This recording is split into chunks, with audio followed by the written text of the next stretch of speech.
Incredible animal rock art discovered in Tibet. Lake Namtso, one of two holy lakes in Tibet, forms the center of the valley floor and is surrounded by the Nyanchen Tanglha mountain range. In 1986, Robert Hefner, president of the Bradshaw Foundation, found himself standing here on top of the world, or what felt like it, a little while before he made a remarkable discovery. This is how he described it. The deep blue Tibetan sky encompassed barren, craggy, rocky peaks, full of spectacular geological structures typical of the Tibetan plateau. Beside the road was a pile of carved religious rocks and a pole with many fluttering prayer flags. Only 300 meters below was a sapphire lake enclosed by snowy peaks, the great valley of Lake Namtso.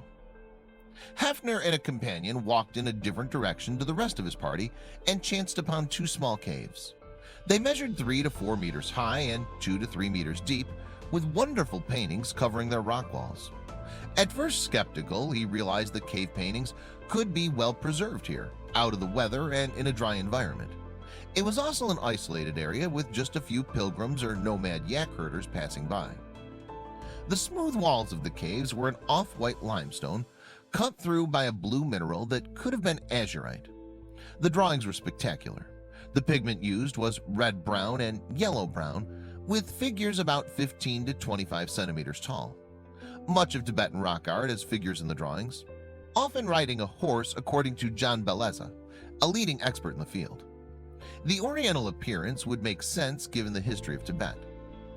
Beleza, who supplied the image of the horse below, found in a Lake Namtso cave, had this to say about the number of animals depicted. The prominent depiction of animals can be further attributed to the role they've played in indigenous religious traditions, mythology, spirit mediumship, and lore surrounding the old clans of the region. The most common animal in Upper Tibet rock art is the wild yak or drong, a potent symbol of Tibet's distinct identity. Horses, mostly with mounted figures, are also common. Probably the full range of native ungulates, gazelle, antelope, argali, blue sheep, and deer are depicted, as well as carnivores, birds, fish, and other animals. Animals are frequently portrayed in isolation or as the quarry of hunters, but also in what are ostensibly magico-ritual compositions.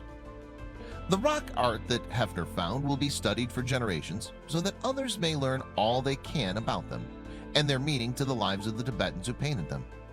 Hefner has many more pictures that you can see in his